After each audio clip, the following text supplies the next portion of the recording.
Spiritual right action that I speak about is very different from following rules.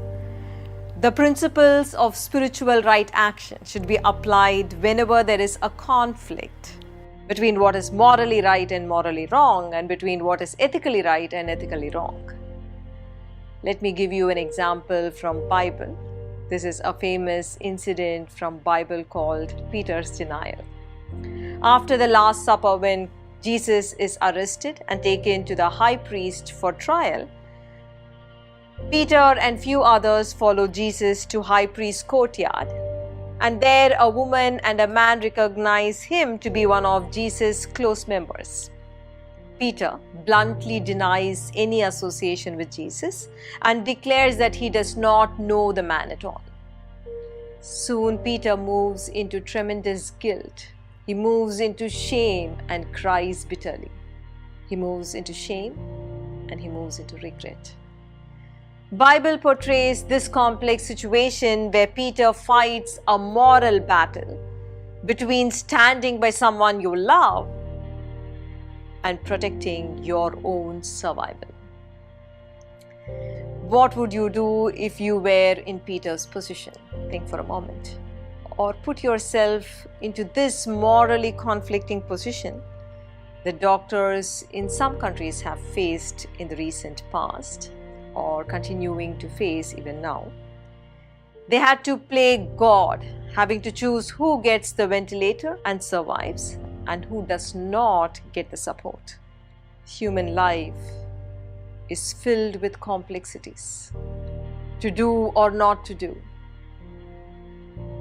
To help or to say no, to wait or to ask, to buy or to refrain, to forgive or to demand an apology, to say yes or to say a no, to give or to withhold, to be patient or to demand, to suspect or to trust, to stay or to leave, to confide or to be cautious, to care or to ignore. It is in these situations that one does not know what right action is.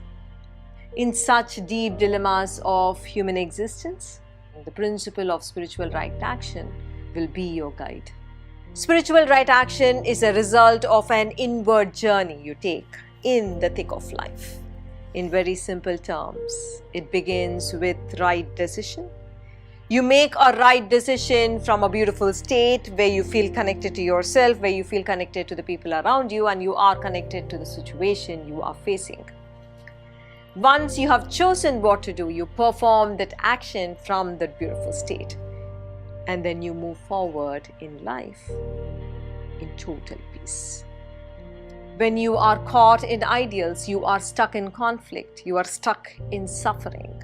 Your heart is dead because you're constantly trying to live up to the ideal. Don't you find this happen in life? Sometimes you find that while you are stuck in inaction, someone else around you is able to act with spontaneity because they were in a beautiful state of connection at that time. Our ideals limit us. They make us feel frustrated and regretful. Oftentimes, you take recourse to ideals when you do not know how to live from a beautiful state. That is, when you try to live up to standards set by religion, try to live up to standards set by society or morality. And such ideal-driven actions are often paralyzing, leads to disharmony, and leads to further chaos in your life. You perhaps are wondering if there is no room for ideals or codes at all in life. The fact is, you don't need spiritual right action in areas of life where there is no moral or ethical conflict involved. You don't need ideals in obeying traffic rules, in following travel regulations in your country. These rules are not ideals. They are codes of conduct. They are regulations. Ideals are different. They define your sense of self. They define your identity. Ideals define whether you're a morally good person or a bad person, right or wrong in a given situation. The only way to find an answer to this moral dilemma is to source yourself in a beautiful state of connection.